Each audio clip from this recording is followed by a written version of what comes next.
حضرت ابو بکر صدیق رضی اللہ تعالیٰ عنہ نے فرمایا، جو اللہ تعالیٰ کے کاموں میں لگ جاتا ہے تو اللہ تعالیٰ اس کے کاموں میں لگ جاتا ہے۔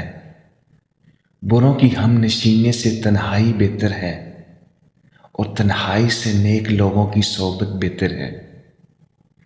3 آدمی صرف 3 موقعوں پر ہی پہچانے جا سکتے ہیں: بہادر لڑائی میں، دانا غصے میں، دوست بوقت ضرورت۔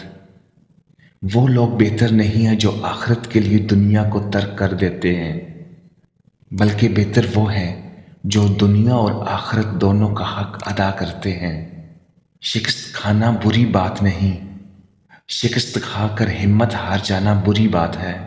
وہ عمل جو بغیر علم کے ہو اسے بیمار، اور وہ علم جو بغیر عمل کے ہو اسے بیکار سمجھو۔ موت سے محبت کرو تو زندگی عطا کی جائے گی،